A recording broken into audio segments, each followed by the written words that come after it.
Hello. So today we are back with our hashtag with grace, grit, and gumption.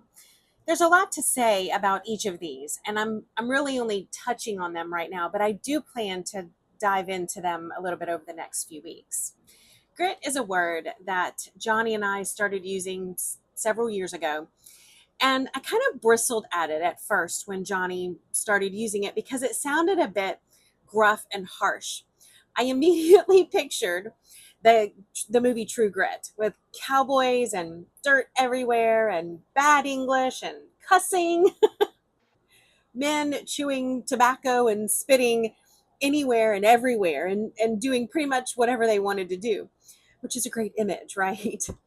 But obviously, that is not the version of grit that Johnny was referring to, nor is it the version of grit that I have come to respect and appreciate.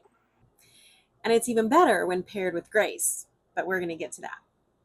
I guess it's common when you age, which Johnny and I are both aging, to look back over history with kind of a different perspective. When I was younger, I didn't really care for history classes. Some of my teachers made it more bearable for me, but history itself was never really that interesting to me.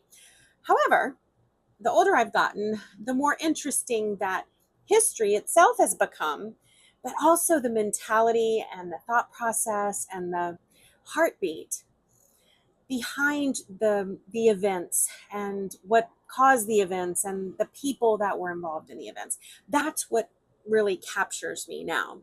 To think about what those people who saw wartime, what they went through, is just a level of grit that I don't think we see today. Don't get me wrong, I'm very thankful we are not in any kind of wartime right now. At least war like World War One and Two and the Civil War and wars like that. But I am in a season of looking back and appreciating what we can learn from the people who actually did experience those times and developed grit through it all. According to the dictionary, grit is firmness of character and indomitable spirit, which is a spirit that can't be subdued. It's unconquerable. Synonyms for grit are courage, resolution, and fortitude, which is simply a mental and emotional strength in facing difficulty, adversity, danger, or temptation courageously. What the men and women experienced in that time of war, the national and global strife that they pushed through, it's almost unfathomable and incomprehensible to me. These are things we see in movies that we hear about and read about, but it's not something that most of us have ever experienced ourselves. For Father's Day, my brother sent over a piece of audio that he and my oldest son Jordan worked on together for our family. So the audio it's about an hour long, and it's of my grandfather from 1993 talking and telling part of his personal history. He's actually talking to my dad and talking back and forth. So first, yes, my grandfather went to be with Jesus in 2002. So it was crazy and quite surreal to hear his voice again. And of course, I got verklempt, surprise, shocker. But secondly, it was really cool to hear him tell these stories about these different chapters of his life. Some of these stories we had heard before, and some of them we hadn't. But instantly, I was transported back to being a little girl sitting in his lap and hearing him tell these stories of the Depression and war and starting over. I didn't grasp the weight of these stories, of course, as a little girl. And I know he tamed these stories for me because I was young.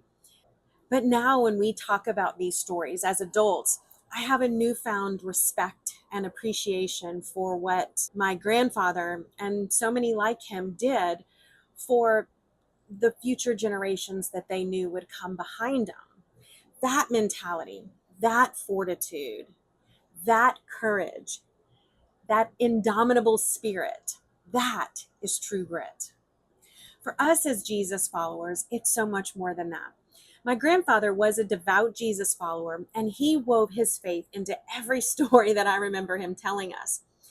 The stories of every battle and every near miss and every enemy, he always knew that Jesus was going to be with him no matter what. That faith carried him through the depression, the war, and years later through sickness and through death.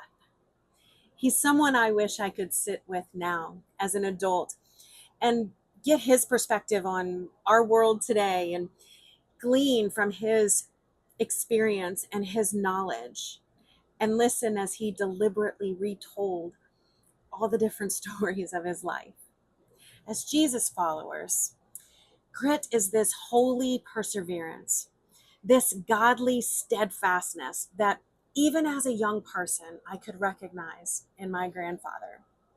I'm incredibly blessed and fortunate that I have several family members who have gone before me, some of whom are still on this earth, who emulate and exhibit this godly grit. Godly grit is the ability to keep going despite setbacks and trials and the hard chapters of our lives. We know they're not wasted because God uses all things, right? Grit reminds us that God can use these trials and setbacks to refine us and draw us closer to Him. Grit is choosing to stay when things are hard, to walk with integrity when no one else is looking, and to cling to hope when it feels out of reach. It's being humble and leaning on God's strength and not giving up, knowing that we don't have to rely on our own strength because we can lean on His strength to carry us through every difficult season and chapter of our story. Godly grit is a quiet resolve that says, with God, I can. And that's where grace and grit meet. Grace, as we've discussed, is the divine strength that God pours into us and our weaknesses. And grit is our steadfast resolve to keep going because of it. Grit doesn't mean we don't struggle. It means we keep showing up with a holy fortitude, not in our own power, but because of the grace that sustains us. It's a beautiful partnership. Grace empowers and grit endures.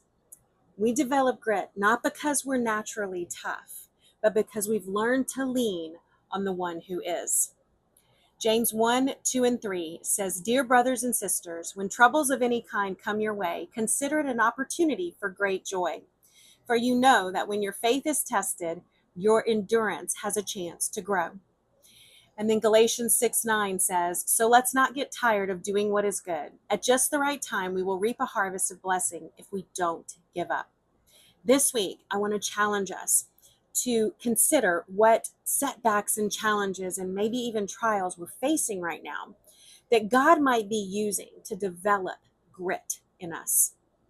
I pray that instead of seeing ourselves as victims of our circumstances, we allow God to shift our perspective so that we see ourselves as overcomers. When life presses and trials linger, I pray that we will let grace lift our chin and then let grit help us take the next step. Let us not get tired of doing good, for we know that God works all things together for good for those who love Him. Thanks for being on this journey with me. I hope you have a great rest of your day.